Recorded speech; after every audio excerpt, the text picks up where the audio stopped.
What's up? We are here with Alex Gardner today with Alex Gardner Nutrition. She is all things mama and baby nutrition, and I am pumped to talk to you today. It's going to be amazing. Yes, I'm excited.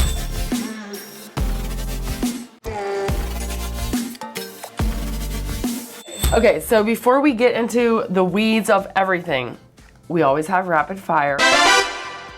So the first thing that comes to your mind, just answer. Are you ready?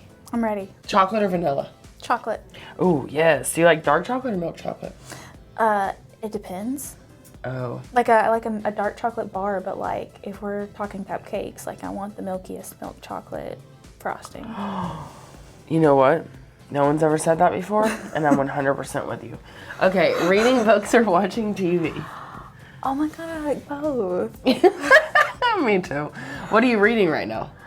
I'm reading A Parent's Guide to Safer Childbirth. Like a true professional. So are you like more of a nonfiction person in general? So or? I prefer fiction, but I'm always like, I need to brush up on all these things, and I have this stack of like nonfiction books I want to read, and then I also have the stack of like, I'll get to these murder mystery books eventually. Yeah, okay. I cannot find fiction that I love. So I'll read like the chapter and I'm like, what's happening? Then I can't keep track of like characters, so I'm like, why is the point of this? What's your favorite snack? I really like fruit. Like strawberries, like all banana, melons. all the fruits. I love a good Melons. melon. It's a good melon season right now. Oh, I love a watermelon. I like real cantaloupe. I love a cantaloupe too. Peyton or Dolly? Dolly. Yes. Mountains or beach? Mountains. Cats or dogs? Cats, I've got 2. Do you? I don't know what to do with them. Oh, they're so snuggly. They needed a little girl years ago, obviously, when I was growing up, and her cat attacked me. And ever since then, I'm like, I don't know what to do. If you were going to, like, have a meal out, what's your dream meal out? Like at a restaurant? At a restaurant, whatever. It could be anything. Like, for me, it would be queso at Chivo all day, every day. Yeah, I really like burritos. Yes. All kinds of burritos. Yes, I love a burrito too. Our baby shower is going to be on Cinco de Mayo, and we're having a taco bar with chips and queso. Yes. Partying right already. Are you like binge watching anything right now, TV wise? Blue Bloods. What's that? It's like a family cop show. Oh, Blue Bloods makes sense. Was that Netflix or Hulu or? It's on Hulu. Let's get down to business. So you are a registered dietitian, licensed dietitian, nutritionist, and certified lactation counselor. You also have your master's in public health. Yes. She's got all the things, all the things. Okay, so on your website, you can go and read and kind of see her story. But tell us a little bit how you got into what you're doing now. So I've been a dietitian for about 3 years, and I knew going into sophomore year of high school that that's what I wanted to do because I took a nutrition class. Yeah, I took a nutrition class in high school, and I loved it. Yeah. So I went right into undergrad, like, no, I want to be a dietitian. Yeah. Depending on the state you're in, anyone can call themselves a nutritionist. It's not a protected term. But in order to become a dietitian, you have to have all of that education, all that schooling, and you have to have the oversight from regulatory bodies. Yeah. Now, we learn a lot of surface level stuff, but I really wanted to get into perinatal because during my internship, I did a 10-week WIC rotation, which is the Women, Infants, and Children program. And I fell in love with perinatal nutrition from that. And then once I went back to school for my master's in public health, I was actually brought on as a funded maternal and child health nutrition leadership trainee. So I really was enhancing my knowledge in the perinatal space. And of course, took it upon myself to do a lot of continued ed in fertility, pregnancy, postpartum nutrition, because even though those kind of coincide with each other, they're 3 very distinct phases when it comes to nutrition. So you have to learn that in and of itself. And so that's why I think it's important for people to go with a dietitian that has experience in a particular health issue that you're looking for. Like if someone comes to me with kidney disease and on dialysis, I'm going to refer them to a dietitian that specializes in that because I know surface level nutrition for kidney disease. But I don't know enough to be confident and to guide them through that. So that's why I tell people, find a dietitian and then find a dietitian that specializes in what you're looking for specifically. Who do you most serve? Well, I would say about 30% of the people I see are trying to conceive, about 30% are pregnant, about 20% are postpartum, and the other are just kind of women's health in general, because as you specialize in the fertility, pregnancy, postpartum side of things, I learn a lot about PCOS, endometriosis, things like that. And so I will have women that come to me and they're like, well, can I work with you if I'm not trying to get pregnant? Like, of course. Yeah. Of course. I do have patients with PCOS, with endometriosis, with some other things going on that they're not necessarily trying to get pregnant, but they just want someone that knows pretty in depth about those particular disease states. What's like one of the most common questions you get when it comes to what you do? A question I hear a lot is, do I need to see a dietitian if I'm healthy? Yes. Yes, you do. And the She said, yes, you do. Well, the reason for that is because you don't want to have anemia or have diabetes or have these deficiencies and see a dietitian, because not that it's too late, it's just that you didn't prevent the thing. You're being reactive. Yeah. And so the reason I say see a dietitian while you're healthy, it's to prevent those things. It's to see where the gaps are in what you're currently doing. So for pregnancies, I think it's a great option for that. If someone is in the first trimester, it's like, come see me, because we can look at your medical history and we can see what nutrition is playing into your medical history. So like, do you have a gallbladder? Because a lot of people nowadays don't have a gallbladder. So we talk about, what is in your medical history that nutrition affects. And then we look at your goals. So in this case, your goal is, I want to have a healthy baby. Or maybe you're one of those moms that puts on 100 pounds during pregnancy because of the water retention, and it's just, you're so miserably uncomfortable from that, and you're wanting to prevent that with this pregnancy. Whatever the case may be, then we look at your current nutrition, and I can start to see gaps. Okay. And I'm doing this for as long as I've been doing it. I can do a diet assessment. I can look at your medical history, and I'm like, okay, we are low in this. We are low in this. We need to make sure that your prenatal is covering it, or we need to start including foods that include that for your sake and the baby's sake. For example, calcium is a good one. So in pregnancy, if you'll notice, a lot of women start to have dental issues when they're pregnant. And that's because when you're pregnant, the baby will literally suck calcium out of your bones for them. Yeah. And so if you're not consuming enough calcium, then your baby's gonna be taking it from your skeletal system. Now, you can't see what's happening in your bones, but you can see what's happening in your teeth. So if you've got dental issues, it's indicative of what's going on in the rest of the body. So when you say like dental issues, like for example, like what would that be? Like starting to get like brittle teeth, things like that. Chip teeth really easily because the calcium is being repurposed. So even me, so I'm in my second, almost third trimester right now, I probably don't need to take a calcium supplement, but I do. Just because, and it's one of those minerals that you can't accidentally like take too much because you just pee it out. So for me, it's a safety net. I take my little gummy calcium and I feel better. You're like, my teeth aren't gonna chip. Yeah. So that's an example of the baby is taking from mom's stores. So we want to make sure that mom has enough stores so that she's not being depleted. Yeah. So when it comes to someone that's trying to get pregnant, like what are some go-to things those people should know from a nutrition standpoint? Okay. It takes 3 months for egg and sperm to mature. So what you are doing right now is affecting egg and sperm 3 months down the road. Okay. So if you are trying to conceive, you want to make sure that like 6 months prior to conception, and this is if you're planning, 6 months prior to conception, you are the healthiest you can be for like 3 months. Yeah. You want to be eating really well, you want to be exercising, you want to be reducing environmental exposures like smoking, alcohol, things like that, so that your sperm and egg are of the best genetic quality they can be. Now, men can take a prenatal vitamin prior to conception. My husband was on a strict men's prenatal regimen. Strict, she said. Which included the prenatal vitamin and... For men. When you're looking at overall healthy dietary patterns, you're looking at 5 servings of fruits and veggies a day. You're looking at 2 servings of fatty fish a week, or making sure you're having a high quality omega-3 supplement.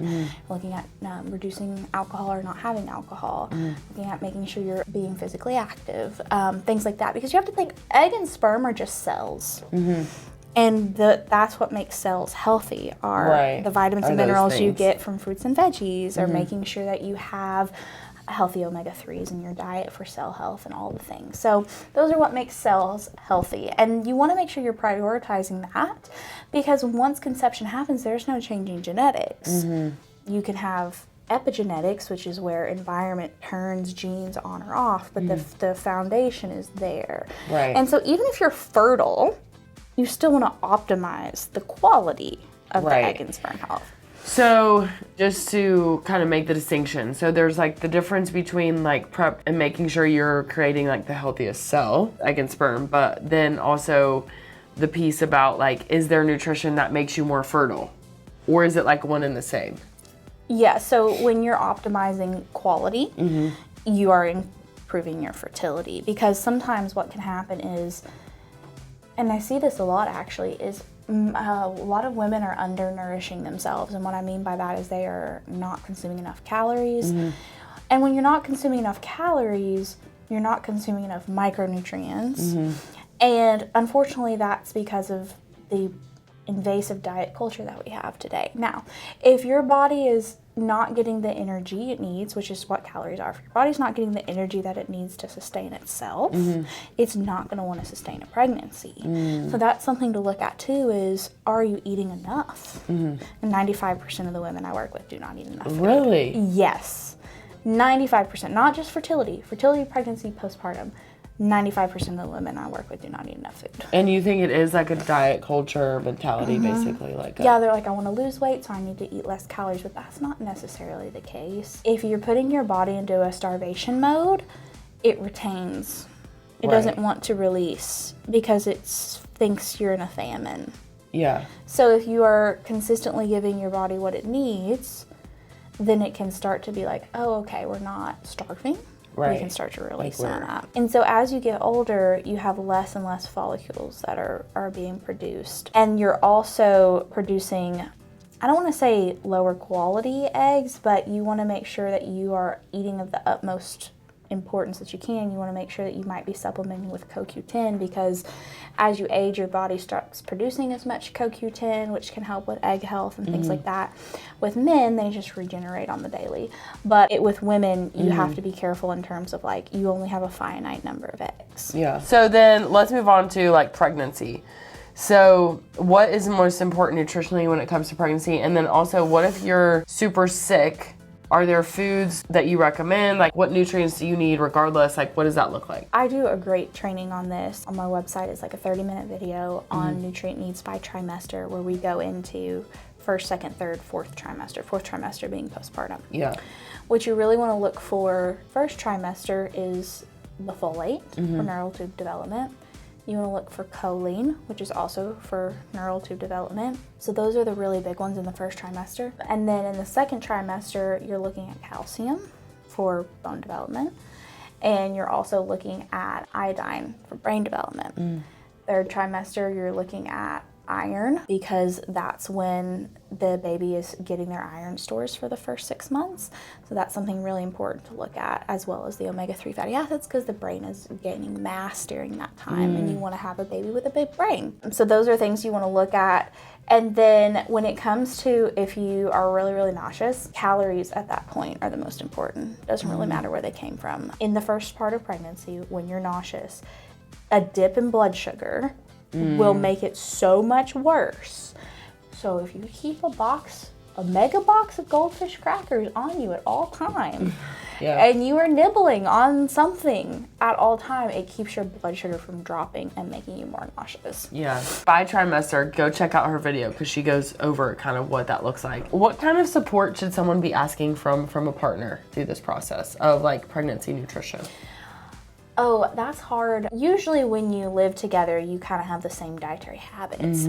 And so if you're starting to change your dietary habits and your partner is not really wanting to go in the same direction with you, they kind of want to maintain what they're doing, that can be really hard. Like I have a mom I'm working with who the husband is doing really, really, really low carb. And so when she makes side dishes, like she's the only one that's eating them. And so that can be kind of hard. Also, if you're trying to incorporate more fruits and vegetables and maybe your partner isn't a fan of fruits and vegetables, it can be kind of hard as well. So just talking to your partner about, it's a kind of a lifestyle change, and hopefully they can be supportive of you in trying to eat the same way. A lot of times they're like, oh, well, you eat however you want. That's totally fine. I'm not going to stop you, but that's different. Like, if my husband had a pizza on the table, I'm going to eat the pizza. Right. So I think that's how partners can be supportive. Yeah. Are there any like big no-nos during pregnancy? Obviously like alcohol, but that you're just like, outside of, maybe obvious ones that like are myths about things to eat or not eat?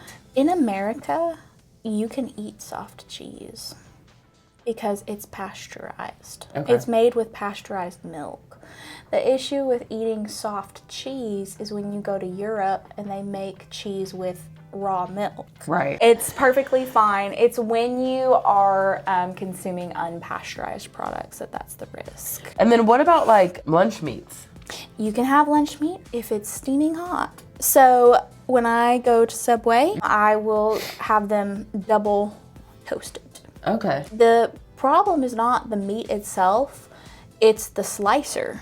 So it's hard to clean that slicer, and so every slice of meat is getting bacteria on it. And pregnant women are 10 times more likely to contract listeria than when you're not pregnant because your immune system is compromised. Right. Anything about like during pregnancy nutrition that I haven't asked you that you would want to add? Oh my God, there's so much, but I feel like that's the big overreaching. Right. Moving on to postpartum. What are the most important things to eat / nutrients you can get during this time? Calories. So I talk with so many women that are so under consuming.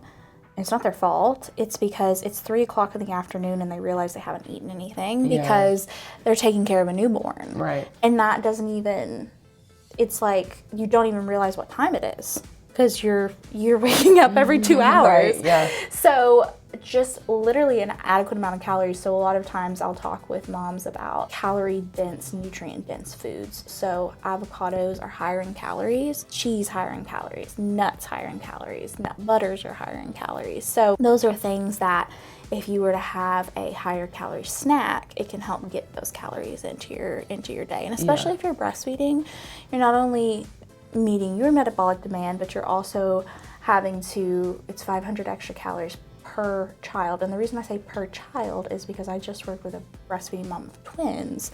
And so she needs 1,000 extra calories a day to meet. So she needs about 3,000 calories a day. Yeah. If you were to have breastfeeding triplets, you would need 1,500 extra calories a day, which can be really hard to meet. Is there foods that could help your body heal or recover faster from birth? Yes, you want iron-rich foods, and iron and zinc-rich foods are going to facilitate wound healing. And even if you didn't tear, even if you didn't have a C-section, even if you had a perfectly, easy-peasy birth, there's still healing, like wound healing and womb healing that has to go on. Yeah. So foods that are rich in iron and zinc are going to be your protein foods, so your meats. And then you can have dairy or vegetarian options as well, but that's what you want to prioritize for wound healing. Like you said, that applies to everyone, regardless of, kind of your birth scenario. What would help give you energy as a new mom? Making sure you eat enough calories, because calories are energy. And a lot of times, and I'll go into this lactation side of things, lactation teas, lactation cookies, things like that are a marketing ploy. Nothing you eat or drink is going to increase your milk supply. Milk supply has everything to do with nerve signals and hormones. Okay. So the reason that those things help your milk supply is because if you're eating a cookie or those little energy bites or whatever, it's increasing your calories. And when you increase your calories, you have the energy to do the milk-making activities. The milk-making activities being bringing your baby to the breast one more time, doing another pumping session. Because the more times you do that, then the more signals are sent to your brain to produce more milk. The less times you do that, the less signals are sent to your brain, and it starts to go down. So it's like a feedback loop, negative or positive regardless. Absolutely. Okay, so then in a similar vein, are there foods that hurt or help breastfeeding in general? But it sounds like no, you just need the calories. Correct. To produce. Breast milk has everything to do with nerve signals and hormones. Yeah. So when you say nerve signals and hormones, so it's like the body knowing like the stimulation of, basically. Yeah, so when you hand express, when you manual pump, electric pump, nurse baby, that is stretching the nipple and then also stimulating like the area around the nipple. And what that does is that sends the nerve signal to the brain that's saying, hey, we're using this milk. We need to make more. So and that's another reason you want to empty the breast fully, because then it's like, oh, hey, we used all this milk. We need to make more next time. Whereas, let's say you don't have an adequate latch, baby's not latched appropriately, you're not getting the stimulation that you need, and then also there's not all the milk's not coming out. So that's sending a signal to your brain saying, hey, we didn't use that much, so we don't need to make as much next time. Got it, okay. What should people do, like pump out the rest or like? Well, just make sure that your baby has an effective latch. You can go to a lactation consultant for that. Make sure your baby has an effective latch, and you just watch for the hunger and fullness cues. If they're feeding to when they are hungry, when they are full and they're comfortable, that's fine. You don't necessarily have to pump out the rest. Now, some moms will do a pump session between feedings because they're trying to build a freezer stock or whatever for when they go back to work, but it's not necessary. So is there any like testing that you recommend for people to get or have done when they're trying to figure out what to supplement? The main thing that doctors will look at when it comes to blood tests are iron and vitamin D, which are important. But what I look at is the diet as a whole, and I can start to find gaps. Calcium's a big, easy one to find gaps. Like, I work with a lot of people that are lactose intolerant, and so it's like, we should probably make sure we're getting calcium in there. A big one I ask people is, do you use iodized salt? A lot of people don't use iodized salt anymore. So making sure that their supplement has iodine in it, as long as they don't have a medical indication not to have it. Working with someone, you don't necessarily have to do a test, but working with someone that can look at your diet as a whole and see what the gaps are. Most people have a 2-week rotating food schedule. Like, we eat the same things every 2 weeks. Or every day, as I do. And that's the thing. So if I ask you, what does a typical breakfast look like for you?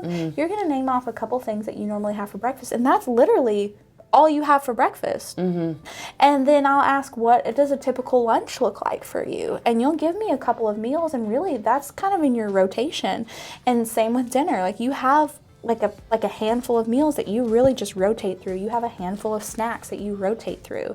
And if I ask, like, what do those look like, I can just take a big broad picture of what your diet is and say, okay, we're missing these things. And one of the things that I can help with is, let's try to input some foods that are high in those nutrients that we're missing.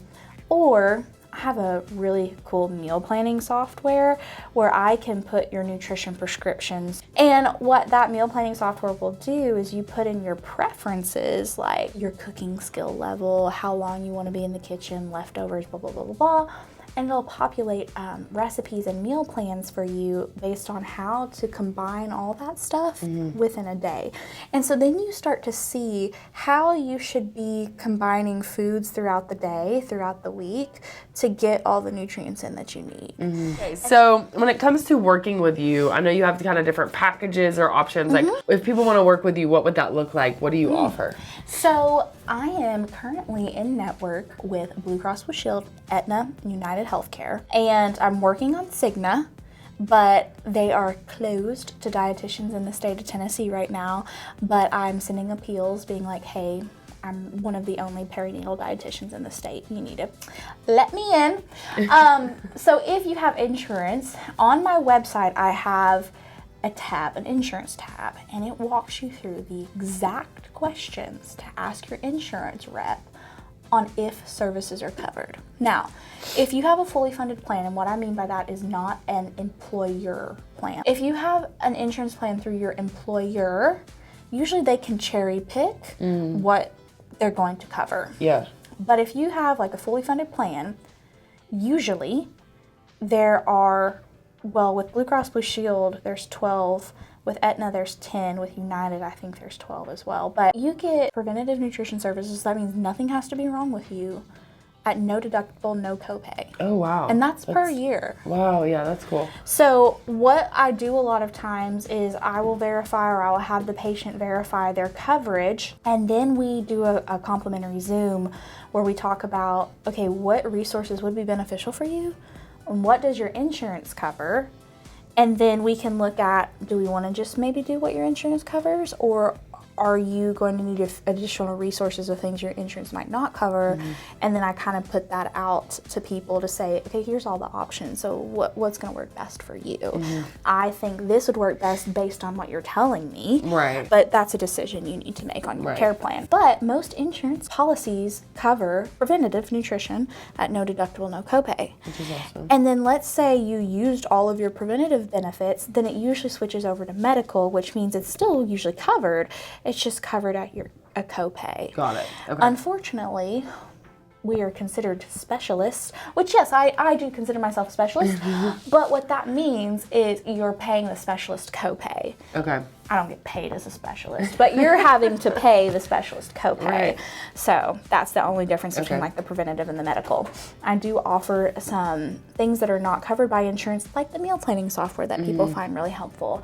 I offer some hormone testing, I offer some food sensitivity testing, but really that just depends on the person. Each person. Does not go across the board. Yeah. So it really depends on what the person is looking for, what they've done in the past, what their goals are, all the things. So is there ever a point where it's like it's too late when it comes to like this process? Like if No. someone's in mid-pregnancy, No. if someone just had a baby, you know, like is there Literally a too late whenever. point? Okay. Literally, now the earlier the better, because we can prevent things. Right.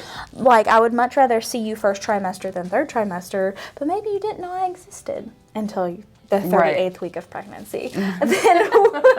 then it's okay. You know, better late than never. We can always make improvements. Right. And if you go to her website, you can see kind of what she has, and then also you could do, you know, sign up for her consults with her, get that scheduled. So I will say, like, be encouraged that you have support. And I think is kind of the takeaway of like, she's got a ton of resources on her website, but also like, ask her questions, get the support, and see, you know, if this is something that you need or want. And what I love about being a private practice dietitian is I can spend as much time with people as I want. Like I had a patient yesterday, it was a new patient assessment, and we spent 75 minutes talking, one-on-one, 75 minutes talking, because that's what she needed. Typically, my initial assessments are anywhere between 60 and 75 minutes. Wow, yeah. And so it's really an opportunity for you to get, it's in depth. Right. You get all your questions answered, and then follow-ups are anywhere between 30 and 45 minutes, depending on the support that a patient needs. Yeah. So then when you're doing fertility, do you usually just meet with the woman, or do you meet with like husband and wife most often? Like what does that look like? Or if you could have it your way, what would you do? Would it be both? Or I would like to meet with both, but sometimes it's just the woman in the situation. I had met with a couple before. I would like to do the initial assessments separately. Yeah. And then the follow-ups could be together. Yeah, that's cool. Is there anything I haven't asked you today that you're like, oh, you got it, I got to say this? I have a lot of free resources. I'm a big believer that general information should be free. I don't gatekeep general information. So I have the Instagram, I have the podcast, I have the blog, I have the Facebook group. I promise you can learn so much from those things. The difference is, working with me, you're getting individualized advice. Yeah. So yes, everyone needs to eat more fruits and vegetables. Yes, everyone needs to eat less processed food, but that's a very blanket statement. Right. So we work with where you are and figuring out how we get you those goals. Like how do we get from A to B? I give Right. you that. But I don't gatekeep general information. Right. So go on my resources. There's a lot of information out there. But what I find is hard for people is, I know I need to be eating 2 servings of fatty fish a week. Do I? No. It's the implementation Right. that's hard. Right. I know I need to be stretching every day. Do Right. I? No. It's the implementation that Right. is the difficult part. Okay, cool. So if people want to get in touch with you, where would you send them? Yeah, so you can go to alexgardnernutrition.com, and on there you can auto book a free 15-minute consult, and then we chat for about 10 to 15 minutes. And the reason I do that first is because I want to see if I can even help you. I have had some people call me and I'm like, that's really not something I can help you with, but I know somebody who can, so let me get you in touch with them. Right. So that's why I do the 10, 15-minute calls, is to see, first of all, where are you located, because I can see people across the country, but there's licensure laws, so I have to make sure I'm licensed in that state. Right. And to see if I can help you. And then if I can, we talk about, okay, let's do a 20-minute Zoom where we talk a little bit more into what exactly the resources are that you're needing. And in between that time, I'll ask you to verify your insurance. So when we come together for that free 20-minute Zoom, we can talk about the resources, but also what does your insurance cover, what does your insurance not cover? And then from there, if you want to move forward, I'll set you up as a patient and we go from there. So really the first step is book that discovery call. You can do that directly on the website, or you can just give me a call. My phone number's on the website. If I'm with a patient, I won't answer, which is why I think it's best to kind of just schedule it yourself instead of just giving me a call if I don't answer directly, because I'm a one-woman show around here. I don't have an admin person. That's the first step. Just go on the website, book a discovery call, and we will chat and go from there. Awesome. Cool. Anything else? I'm just so glad we had this conversation. I know, me too. I'm like, I have so many other things, but I won't. I'll cut it there. Anyways, thank you so much, Yeah, Alex. absolutely. So y'all, go give her some love on social. Go check out her videos, and her website is literally resources. And you have a podcast. I do. It's the Mommy and Me Nutrition Care podcast on Apple, Spotify, and then there's the direct link on my website as well. So go listen. All right, thanks, Alex. Yeah.